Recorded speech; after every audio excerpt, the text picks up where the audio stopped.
혹시 여러분들 가운데 왕자와 거지라는 책을 읽으셨거나 또는 애니메이션을 보셨거나 아이들 때문에 유튜브를 보셨거나 하신 분들이 계실 거예요. 왕자와 거지.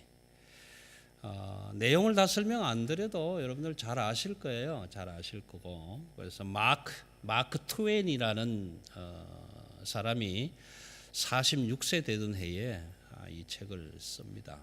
왕자와 거지라는 책을 쓰게 되는데 내용을 간략하게 말씀드리면 이런 겁니다. 에드워드라는 왕자가 톰 켄티라는 거지와 만남이 일어나서 이제 바꾸기를 하는 거예요. 왕자가 보니까 거지가 너무 좋아 보이고 거지가 보니까 왕자가 너무 좋아 보여서 니랑 나랑 바꾸자. 니랑 나랑 바꾸자. 이렇게 바꾸기를 하는 거예요. 제가 어렸을 때 초콜릿 기브 미 하는 영어를 제일 처음 배웠을 때에 어떤 형이 와서 이걸 가르쳐 줬어요. 유어 세구두 마이 흥구두 막 바꾸자. 처음에 저는 그게 영어인 줄 알았어요. 당신의 흥구두와 세구두와 나의 흥구두를 바꾸자라고 그걸 영어처럼 그렇게 얘기를 하고 이게 영어인가 보다 했는데 그게 영어가 아니라는 사실을 알았을 때 제가 얼마나 웃었는지 몰라요. 근데 이 에드워드 왕자와 톰 켄티라는 거지가 만나서 이제 바꿨는데 톰 켄티라는 거지가 왕자의 이제 방으로 들어가서 왕자처럼 살아야 되는데 왕자가 안 나오는 거예요. 속에 거지 근성이 배어 있으니까 왕자처럼 할 수가 없는 거예요. 그러니까 모든 만조백관들이 우리 왕자님 돌았다. 안 그랬는데 도대체 이상하다. 이런 소동이 일어나고 왕궁에서는 거지가 되는 왕자는 겉은 거지인데 자꾸만 자기가 나가서 내가 왕자라고 얘기를 하는데 안 믿어주는 거예요, 사람들이. 왜요? 사람은 겉만 보니까 안 믿어주는 거예요.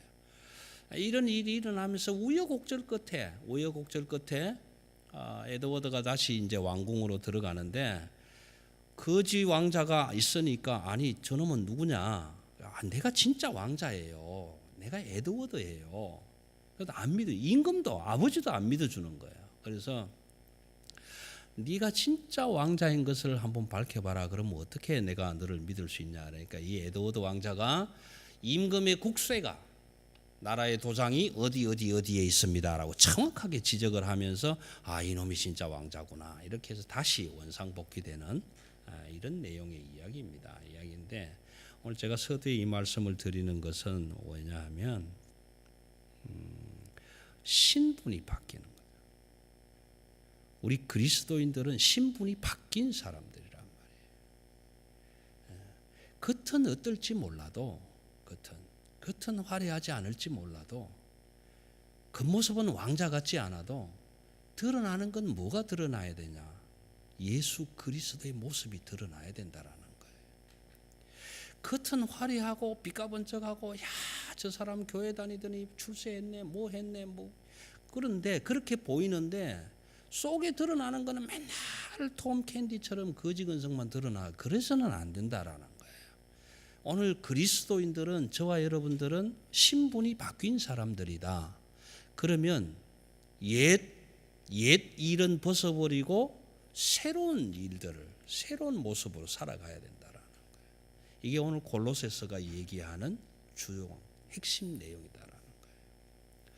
우리 오랜 선조들, 오래된 우리 조상들은 사람이 죽으면 그 신을 땅 속에다 묻지 않습니까? 너는 흙이니 흙으로 돌아가라. 뭐 이렇게 해서 땅 속으로 이렇게 묻고 부토를 하지요. 자녀들이 부토를 하는 것은 아이고 이제 뜨뜻한 솜이불도 없는데 이거라도 덮고 주무세요. 그러고 사부라 한술 흙을 떠서 쫙 그 관 위에다 덮어주는 이제 부토인데 그걸 하면서 고백하는 거잖아요. 너는 흙이니 너 흙으로 돌아가라. 나도 흙으로 갈 것이다. 이제 고백을 하게 되는데 그 장례할 때 우리의 어른들은 시신 죽은 사람이 땅 속에 감추어졌다, 숨겨졌다 그렇게 이야기를 했단 말이에요. 땅에다가 감추어 놓았다. 그 이제 봉분을 높이 올리고 무덤을 쌓고 이러는데 죽어서 땅에다가 묻는 일을 땅에다가 숨겨두었다, 감추어뒀다라고 표현을 한단 말이에요. 표현을. 근데 오늘 바울 사도는 골로새서를 기록하면서 딱 하나를 더 끌고 오는 게 있는데 이게 뭐냐 하면 세례라는 거예요. 세례. 3장 1절을 읽진 않았는데요. 그러므로 너희가 그리스도와 함께 다시 살리심을 받았으면 위의 것을 찾으라. 위의 것을 찾으라. 이게 무슨 얘기냐 하면은요. 여러분 우리 그리스도인들은 지난 시간에 말씀드린 것처럼 예수 그리스도의 사람이 되었다라는 가장 기본적인 징표 하나가 있는데 그게 뭐냐 하면 세례다라는 거예요. 세례인데 세례는 우리 이 개신교 가운데서 우리 장로교단 교회는 물뿌림이라고 그러죠. 그래서 물을 이렇게 머리 위에 뿌리는 것으로 세례 예식을 하는데 침례교단 그래서 침례교의 성경은 전부 세례라는 우리 말로 세례로 되어 있는 자리에 전부 침례로 바뀌어져 있어요. 침례라는 얘기는 뭐냐면 물에 잠긴다라는 얘기예요. 물에 잠긴다. 제가 양수리 수양관에 기도회가 있어서 올라갔을 때에 그 양수리 수양관 뒤로 큰 강이 흐르는데 강남중앙 침례교회 김준기 목사님이 계실 때에 세례식이 있어서 전부 흰 가운을 입고 와가지고 목사님이 목 뒤로 팔을 딱 이래 코를 딱 범위 잡고 자 들어갑니다. 그럼 쑥 물에다 푹 집어넣었다가 다시 올리고 이제 이렇게 해서 세례를 받는데요. 우리가 침례 물에 잠겼을 때의 의미가 뭐냐 하면은 옛 사람은 죽었다라는 거예요. 옛 사람은 죽었다. 그 옛 사람이 죽었다라는 의미 속에는 뭐가 들어있냐 하면은 내가 이제 예수 안에 감추어졌다라는 거예요. 감추어졌다. 육신이 죽으면 땅 속에 감추어졌던 것처럼 영적인 몸이 우리가 죽을 때는 물속에 잠기면서 세례를 받는 그 순간에 내가 지금부터는 예수 그리스도 안에 감추어졌다. 언제 나타납니까? 부활 때 나타나는 거예요. 그래서 오늘 3장 1절이 그렇게 얘기해요. 너희가 예수 그리스도와 함께 다시 살리심을 받았으면 이제 물에서 올라오면 우리가 이제 영적으로 죽은 몸이 다시 살아나는 거예요, 사실은. 그래서 우리 개신교 저희 장로교회 저희 교회도 그렇게는 하지 않습니다만은 침례교단은 강대상 뒤에 항상 세례를 받을 수 있는 큰 욕조가 준비되어 있어요. 그래서 세례자가 이제 준비되면 여기에 물을 가득 받고 집에서 입던 헌 옷을 입고 옵니다. 헌 옷을 입고 와서 헌 옷 입은 대로 그대로 목사님하고 같이 물에 들어가요. 그래서 세례를 받을 때 물에다 푹 잠기고 나오면 그 물 다 젖은 옷을 입은 채로 욕실 뒤로 들어가서 탈의실에 들어가서 옷을 갈아입습니다. 그래서 세례 받을 때 물에 젖은 옷은 다 버리고 새 옷으로 갈아입고 다시 강대상 위로 올라와서 보라 이전 것은 지나갔으니 새 것이 되었도다. 그래서 같이 박수치고 그렇게 해서 영적으로 새롭게 변화된 신분이 바뀐 사람이 되는 거예요. 신분이 바뀐 사람이 되는 거예요. 그냥 우리 다 세례 받았잖아요. 다 세례 받았는데 신분이 바뀌어졌는데 밖에 나가니까 세례를 받았는지 안 받았는지 누가 표시가 나야 알지. 그 사람도 그 사람, 저 사람도 그 사람 또 다 똑같이 보이니까 모르는 거예요. 근데 어떻게 알아요? 신분이 바뀌게 행동하고 살아갈 때 알게 되는 거예요. 그래서 오늘 이 얘기하는 거예요. 이제 골로새서를 지금 다음 1시간이 더 남았는데 이제 한번 물어볼게요. 골로새서 한번 읽어보신 분 계세요? 지금 골로새서를 3번째 하고 있는데 골로새서에서 그러므로라는 말이 5번 나와요. 이 그러므로라는 말은 결론적이고 귀결하는 말이기는 한데 앞에 이렇고 이런 것이 있다. 그러므로 이렇게 되는 거예요. 그래서 제일 첫 번째 나오는 게 2장 6절에서 나오는 거예요. 2장 6절에서 지난주에 말씀드렸습니다. 그러므로 너희가 그리스도 예수를 주로 받았으니.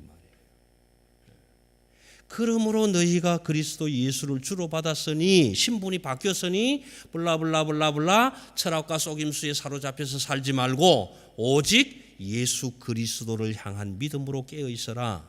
그래서 제가 지난 시간에 말씀드린 것이 2장 19절에 누구의 머리를 붙드느냐, 누구의 머리를 붙드느냐, 이게 우리 믿음의 싸움이다 말이에요. 오늘 내가 세례를 받았지만 영적으로 죽었다가 다시 살아났지만 예배 끝나고 웨스트필드만 가도 자꾸 딴머리가 자기를 붙잡아라고 하는 일들이 일어나게 돼요. 뭐 그렇게 살 수밖에 없어요. 그렇게 하지 말라는 말이 아니에요. 그럼에도 불구하고 그걸 이기고 내가 그리스도의 머리를 붙들 수 있는 강한 의지가 있느냐 없느냐, 이게 믿음의 선한 싸움인 거예요. 그래서 우리 맨날 그렇게 싸워야 돼요. 여러분, 아브라함이 아이들한테도 말했지만 하나님 보시기에 퍼펙트, 100% 퍼펙트해서 부른 거 아니잖아요. 야곱, 뭐 이삭, 요셉, 다윗 아니잖아요. 실수하고 잘못하고 손가락질도 받고 그렇게 살지만 그렇게 살 수밖에 없는 우리지만, 그럼에도 불구하고 끝까지 나는 하나님을 따르겠습니다. 그래서 아브라함을 의로 여기시고, 여기 굉장히 중요한 말입니다. 창세기 3장 15절 말씀이, 하나님이 아브라함이 여호와를 믿으니 하나님이 아브라함을 의로 여기시고라니, 이게요, 아브라함이 의롭다가 아니라 아브라함이 하나님을 믿으니 네가 나를 믿는구나, 그렇게 여겨 주었다는 거예요. 이 여겨 주었다라는 게 굉장히 중요한 내용. 내가 예수 그리스도를 믿는다고 고백했더니 죄 많은 나를 하나님이 의롭다 여겨 주셨다. 이 신칭의라는 말이에요. 신분이 바뀌었단 말이에요. 이제 우리가 죄인이 아니라 이제는 하나님이 볼 때 다 그냥 의로움으로 뚫뚫 말아가지고 보니까 죄는 하나도 안 보이고 의만 보인다라는 거예요. 죄는 있는데 하나님이 없다고 해줄게, 눈 감아줄게, 그런 의미예요. 이 신분이 바뀌었단 말이죠. 바뀌었다. 첫 번째 뭐냐? 2장 6절에서 그러므로 너희는 그리스도 예수를 주로 받았으니, 이렇게. 그래서 예수 그리스도의 머리를 붙들고 살아가면 좋겠다, 그렇게 이야기하고 있는 거예요. 그다음 두 번째 나오는 그러므로는 16절, 2장 16절에서 나와요. 2장 16절에서 2장 16절 앞에는 뭐냐 하면은 육체로 죽었던 너희, 죄 지었던 죄의 문서를 불태우고 없애고 하나님 십자가에 그것도 두드려 못 박아 버리시고, 그렇게 해서 예수 믿는 사람을 막 박해하고 하는 이런 사람을 다 구경거리로 만들고 십자가에서 승리하게 해주셨다. 그런 사람으로 바뀌어졌다. 그러므로 너희는 어떻게 살아야 되느냐? 16절에 보면 먹고 마시는 것과 절기나 초하루나 이런 것 가지고 다른 사람들이 뭐 어쩌고 저쩌고 한다고 거기에 흔들리지 마라, 이 말이에요. 내가 예수 그리스도를 주로 받았는데 다른 사람이 새 차 사가지고 돼지머리 얹어놓고 고사 지내고 고장 안 나고 사고 안 나게 해주세요, 그렇게 한다고 해서 좋아 보이네, 야 나도 그거 해야겠다, 그러지 마라, 이 말이에요. 그러지 마라. 절기, 안식일, 주일, 하나님의 날, 그거 이 좋은 날 하나님의 날이 무슨 개뿔 하나님의 날이냐, 교회는 무슨 교회냐, 원샷 얼마나 좋으냐, 가자, 그런 일이 일어날 거 분명히 일어나요. 그러나 그럼에도 불구하고 너희는 예수 그리스도를 주로 받았으니 그렇게 하지 마라, 이렇게 부탁하는 거예요. 이 두 번째 그러므로. 그래서 어떻게 해요? 예수 그리스도의 머리를 붙드는 싸움을 싸우자, 그 말인 거예요. 그다음 3장 1절에서 그러므로 어떻게 해요? 다시 살림을 받았으니, 새 사람이 되었으니, 신분이 바뀌었으니 신분이 바뀐 사람답게 살자라는 거예요. 어떻게 살면 신분이 바뀐 사람처럼 사는가? 너희가 예수 그리스도와 함께 다시 살림을 받았으면 하는 이 말은요, 가치 기준점이 바뀌었다라는 거예요. 가치 기준점이 바뀌었다. 세상적인 가치의 기준을 두고 살았더라면 이제는 어떻게 세상적이 아닌, 오늘 뭐라고요? 위의 것을 찾으라. 위의 것을 찾으라. 뭔가 좀 더 다른 것. 하나님은 어디에 계신다? 위에 계신다. 그래서 하나님을 바라보자 이 말이에요. 가치 기준점이 바뀌어야 된다 이 말이에요. 내 생명과 같은 예수 그리스도를 내가 믿고 고백했는데 지금도 내 생명 팔아서 다이아 한 개 사야지. 그건 아니다 이 말이에요. 가치 기준점이 그건 아니다라는 거예요. 가치 기준점이 바뀌자라는 거예요. 생각도 바꾸고 패러다임도 바꾸고, 뭐가 정말 중요한가? 뭐가 정말 중요한가? 이걸 좀 바꾸자라는 게 바꾸자. 왜? 3절. 너희가 죽었고 너희 생명이 그리스도와 함께 하나님 안에서 감추어졌습니다. 감추어졌습니다. 우리가 세례를 받을 때 예수 그리스도와 연합될 때 우리는 예수 안에 감추어져. 여기에 감추어졌다라는 얘기는 보이지 않게 한다라는 의미가 아니고요. 하나님 예수 그리스도 안에 보호하심을 받는다라는 뜻이에요. 내가 예수 그리스도와 함께 십자가에 못 박힌 사람이 되겠습니다. 세례를 받고 물속에 들어갔다가 나와서 영적인 몸이 죽고 새롭게 살림을 받은 새 사람이 되었다면 그때부터는 어떻게 우리가 예수 그리스도의 보호하심 안에 있다 이 말이에요. 그래서 우리가 삶의 가치 기준점이 바뀌어야 된다. 그 말. 바뀌어야 된다. 그러면 이렇게 바뀐 사람들이 어디에서 바뀌어져야 되는가? 가치 기준점은 어떻게 바뀌어야 되는가 하는 내용이 이제 5절부터 나오는 거예요. 3장 5절부터. 그러므로 땅에 있는 지체를 죽이라. 여러분, 땅에 있는 지체를 죽이라 하는 말은 땅에 있는 나의 육신을 그냥 이렇게 죽이라 이런 의미가 아니에요. 이런 의미가 아니고 내가 참 무엇이든지 갖고 싶어하고 무엇이든지 소유하고 싶어하고 이런 욕망과 이런 것들이 가치 기준점이었다면 그걸 좀 죽이고 내 것을 좀 나눌 수도 있어야 되겠다. 나눌 수도 있어. 내 것만 가져오겠다. 이게 아니라 나한테 있는 것도 좀 나눠줄 줄도 알아야 되겠다. 이 가치 기준점이 그렇게 좀 바뀌어야 되겠다. 그 말인 거예요. 그래서 전체적으로 뭐 부정, 음란, 사욕과 악한 정욕과 이런 얘기 나오는데 그걸 다 뭉뚱그려서 탐심이라고 합니다. 탐심.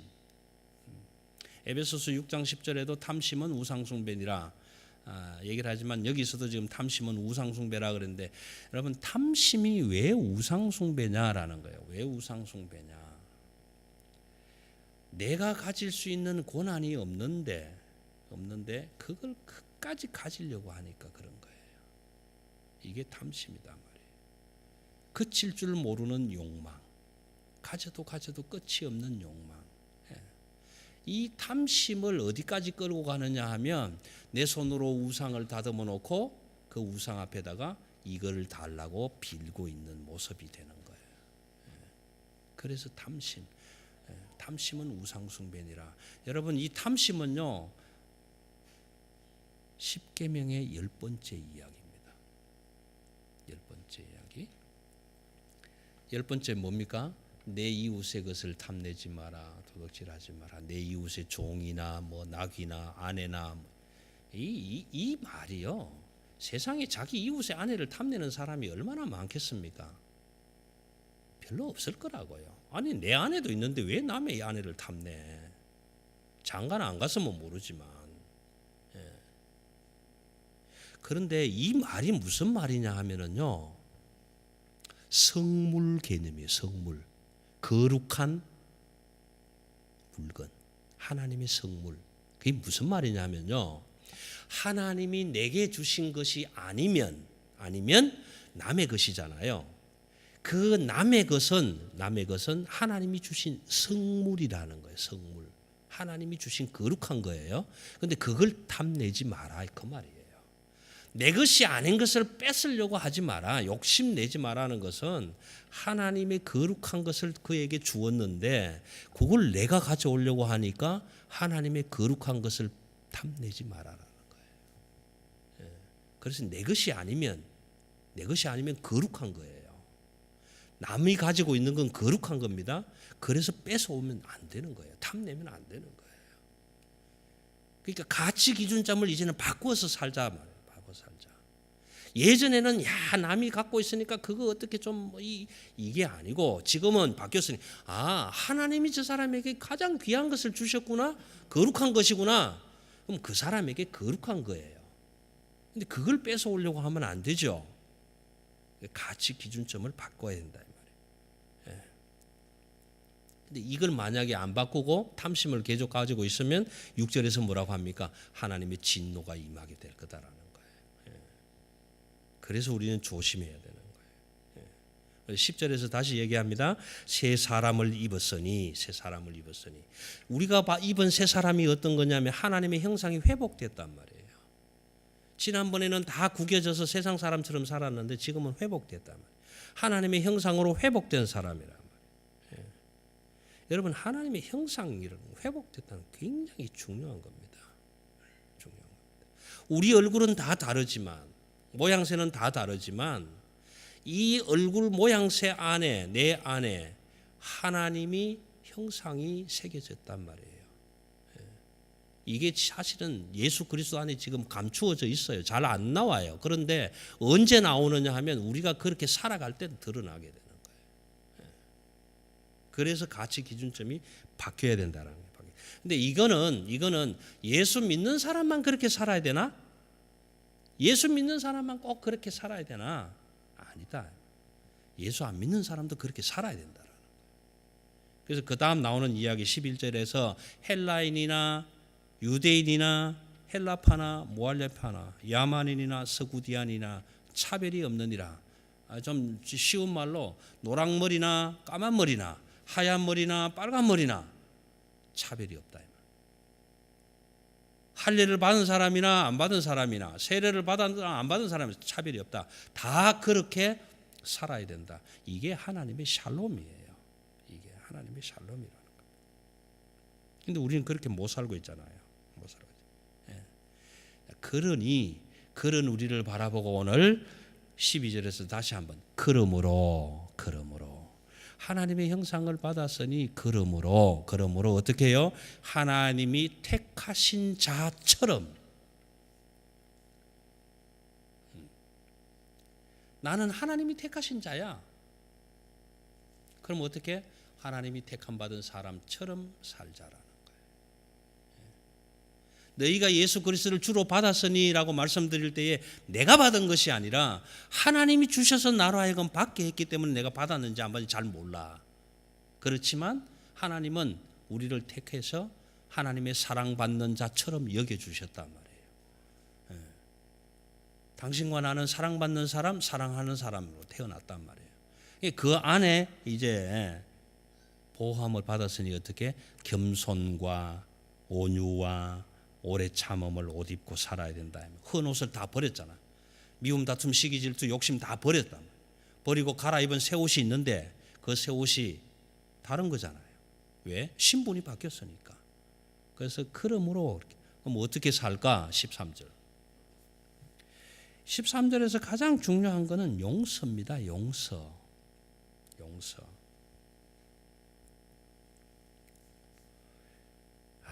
우리 그리스도인들이 용서할 수 있는 자리에 가야 되는데 이게 참 어려운 거예요.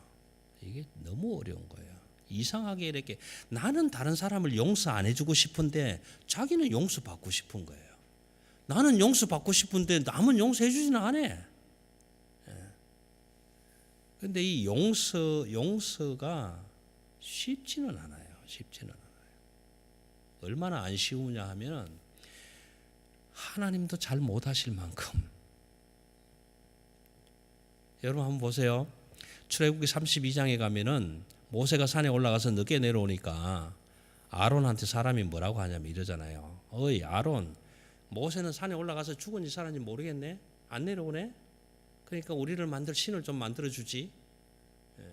그러니까 그때 이미 뭐가 생각납니까? 우리를 인도한 신을 만들어 달라고 할 때 이 머릿속에 소가 생각이 난 거잖아요. 애굽에 있는 소신, 풍요의 신. 그러니까 그래? 그럼 전부 다 가져와. 금 다 부치 모아가지고. 여러분 그 금부치는 어떤 금부치예요?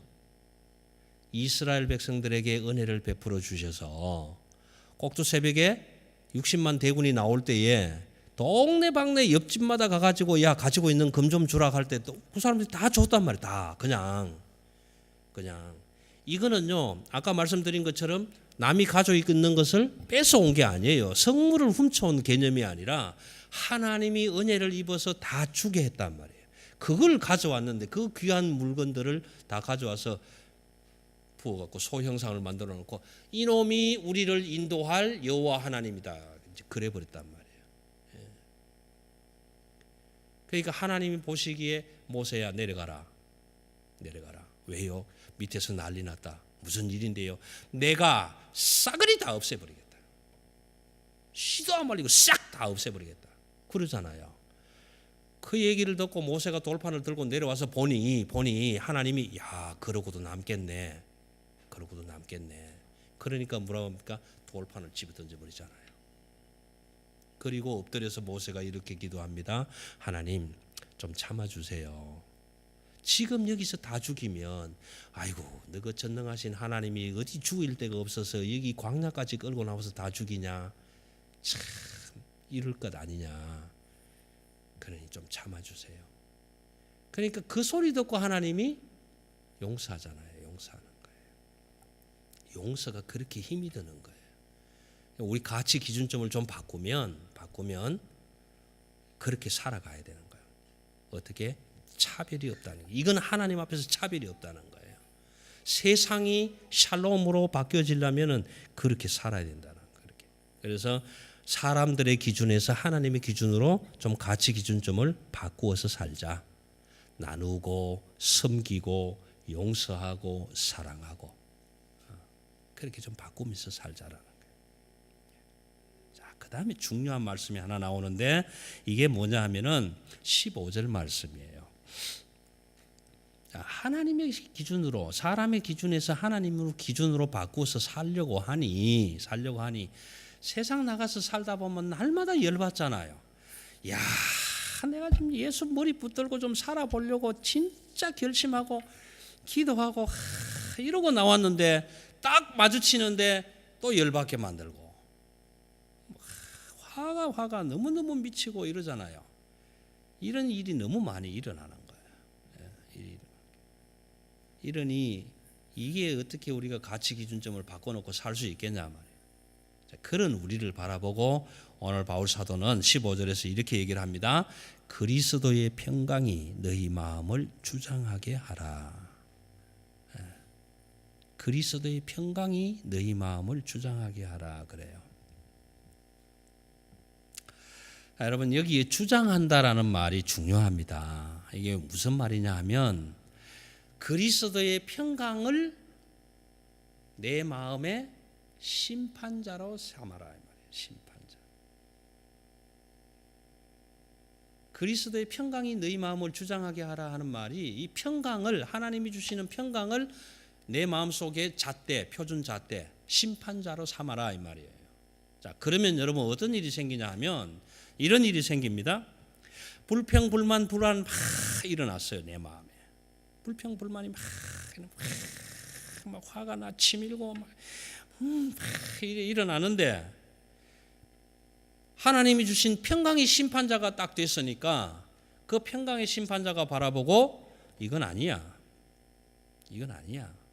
그럼 어떻게 해요? 감사하고 찬양해. 불만하지 말고 불평하지 말고 감사하고 찬양해.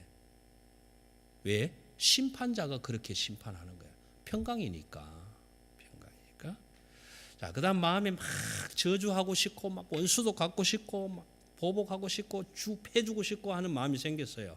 이런 마음이 생길 때 내 안에 심판자가 평강, 하나님의 평강의 심판자라면 그러면 이럴 때는 어떻게 할까요? 오늘 말씀이 뭐라고 합니까? 서로 서로 지혜로 말씀으로 권면해라. 권면해라. 권면해라.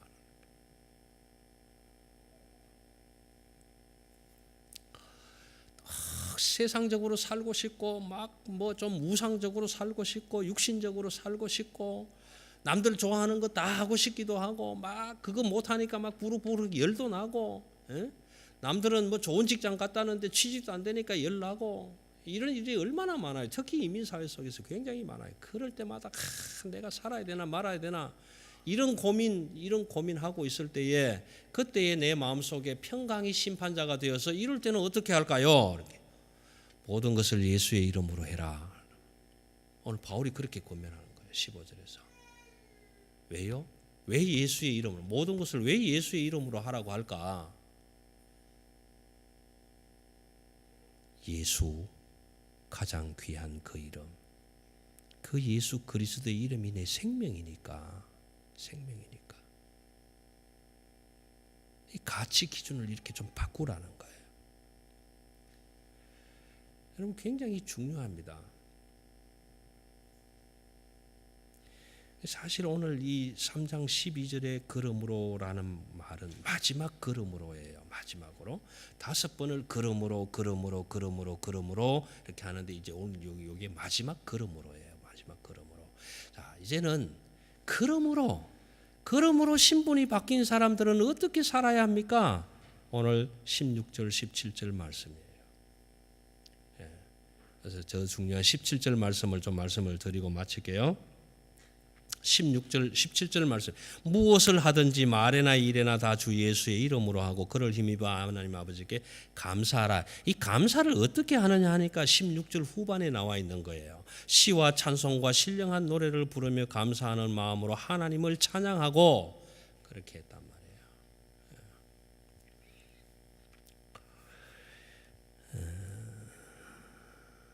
벌써 35분. 여러분 다윗이 굉장한 믿음의 사람이잖아요. 믿음의 사람이고 이스라엘을 통일한 아주 그 지혜로운 왕이고 또 그렇잖아요. 물론 실수도 했지만 그런데 그 다윗의 리더십이 어디에 있느냐, 지도력이 어디에 있느냐라는 거예요. 그 다윗의 지도력은 다른 데 있는 것이 아니라 하나님을 찬양하고 감사하는 삶이 있는 거예요. 이게 무슨 말이냐 하면 저와 여러분이 예수로 인해서 신분이 바뀐 사람이 됐잖아요. 그러면 신분이 바뀐 사람이 가장 잘 드러날 수 있는 것, 내가 무엇을 하면 가장 잘 예수가 드러날 수 있을까? 그건 찬양하는 일이에요.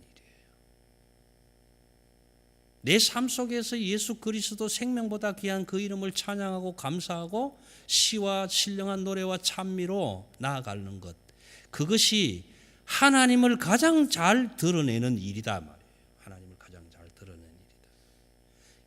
이것만큼 더 하나님을 잘 드러내는 일이 없어요. 시와 신령한 노래로 찬미하고 찬양하고 기뻐하고 감사하는 것.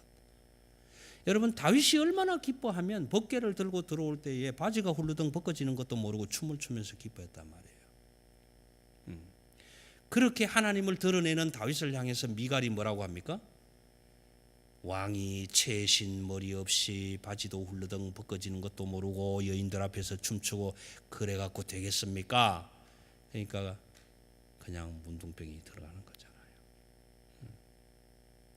여러분 하나님을 가장 잘 드러내는 것은 감사와 찬양인데 하나님을 가장 잘 드러내는 것이 뭐냐? 이 세상 가운데서 가장 뛰어난 리더십이다라는 거예요.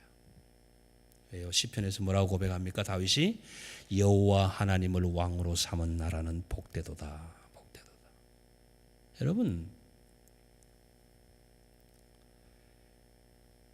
국가, 사회, 가정 한번 보세요. 가만히 한번 앉으셔서 인터넷으로 보시든지 뭐 TV로 보시든지 한번 가만히 보세요. 사람이 할 수 있는 일들을 지금 하지 않고 있는 동네들이 너무 많아요. 너무 많아요. 예. 여호와 하나님을 찬양하고 감사하며 살아가는 나라들, 이것만큼 복된 리더십이 없는 거예요. 그래서 오늘 저와 여러분이 정치를 안 해도 뭐 어디 가서 교수를 안 해도 우리의 삶 속에서 가정에서 뭐 하면 됩니까? 하나님을 찬양하고 감사하고 시와 노래와 신령한 찬미를 부르면서 기쁜 삶을 살아가면 그게 오늘 이 시대 속에서 리더십이 되는 거예요. 야, 우리도 저렇게 살아야 되겠구나. 우리도 저 사람처럼 살아야 되겠구나. 우리도 다윗처럼 살아야 되겠구나. 예, 그런 리더십이 일어나게 되는 거예요. 그런데 그저 사람들은 정치적으로 뭐 이슈를 가지고 꾀를 도모하고 이렇게 하는데 이거 아니란 말이에요. 이거 아니라. 오늘 죽어져 가고 있는 이 땅, 이 지구상의 모든 열방의 모든 민족들을 향해서 가장 귀한 리더십은 뭐냐? 하나님을 어떻게 찬양하며 기뻐하며 감사와 기쁨으로 나아가는 것을 보여줄 수 있을까? 이게 오늘 저와 여러분이 해야 될 일이고, 이게 우리 사랑의 교회가 해야 될 일이고, 이게 이 지구상에 있는 모든 교회가 따라가야 할 일이다라는 거예요. 주 예수의 이름으로, 주 예수의 이름으로. 이게 신분이 바뀐 저와 여러분의 삶이 되어야 하고, 신분이 바뀐 교회가 되어야 되고, 이것이 오늘 이 시대 속에서 리더십으로. 그래서 어떻게 해요? 물이 바다 덮음같이 여호와의 충만하심이 덮여지는 것. 이게 오늘 이 시대가 요구하는 리더십이란 말이에요. 자, 그러면 결과적으로 어떤 일이 일어나는가? 3장 4절입니다. 이게 오늘 결론입니다.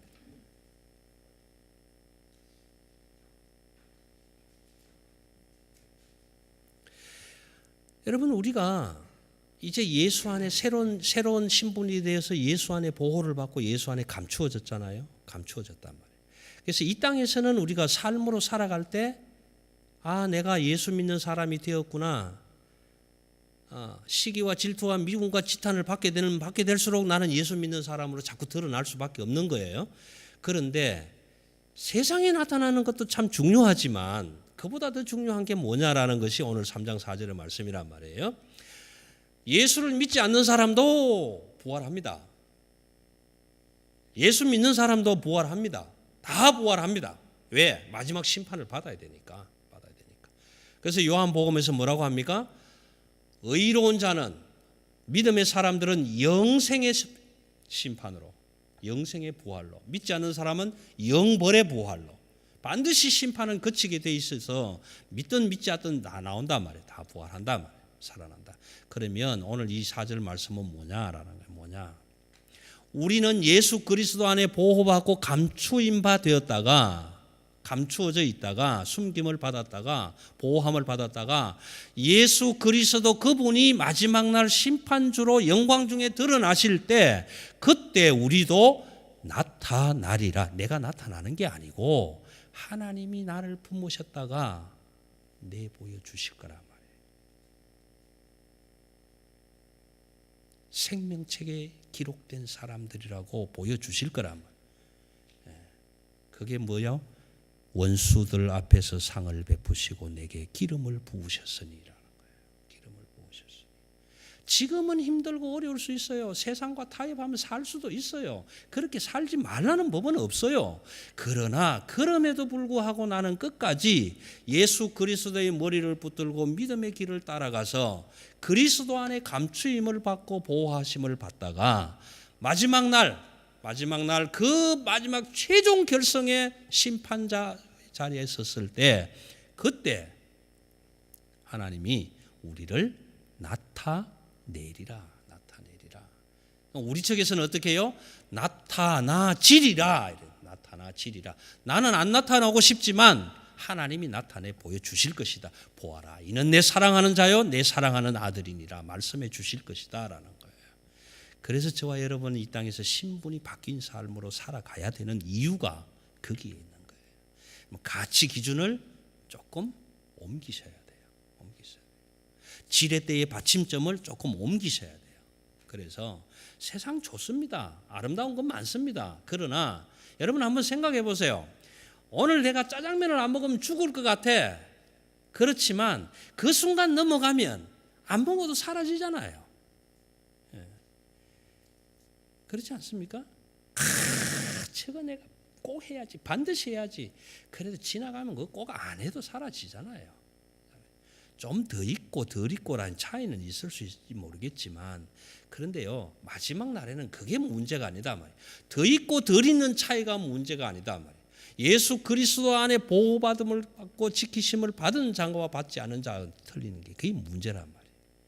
근데 오늘 골로새서에서 바울 사도는 그렇게 그러므로 신분이 바뀐 너희, 그러므로 예수 그리스도와 다시 살리심을 받았으니 그러므로 위의 것을 찾는 사람들이 되자. 어떻게? 시와 찬미와 신령한 노래로 주 예수 그리스도의 이름으로 그렇게 보호함을 받고 지키심을 받는 삶을 살다가 마지막 그리스도 예수께서 나타나실 그날에 나도 나타나리라. 이게 뭔지 아십니까? 그것이 1장 27절이에요. 1장 27절. 마지막 읽습니다. 1장 27절. 이 비밀은 너희 안에 계신 그리스도시니 곧 영광의 소망이니라. 하나님은 저와 여러분을 영광의 소망으로 간직하시고 우리는 하나님을 영광의 소망으로 바라보고 있는 거예요. 오늘 저와 여러분이 예수 믿는 삶, 믿음의 삶을 살아가는 것은, 신분이 바뀐 삶을 살아가는 것은 이 소망 때문에, 이 영광의 소망 때문에, 마지막 날에 그리스도 안에서 나타나리라, 그 소망 때문에 세상에 조금 불편해도, 조금 만족지 않아도 기준점을 조금 옮겨서 신분이 바뀐 사람처럼, 하나님의 택한 사람처럼, 하나님의 사랑받는 사람처럼, 하나님의 영광이 된 것처럼 살아가는 이유가 바로 이 영광의 소망에 있다라는 것입니다. 이 영광의 소망이 저와 여러분의 소망이 되어서 부끄러움 없는 믿음의 삶을 행군해 나가시기를 바랍니다. 기도하시겠습니다. 좋으신 아버지 하나님, 은혜를 감사합니다.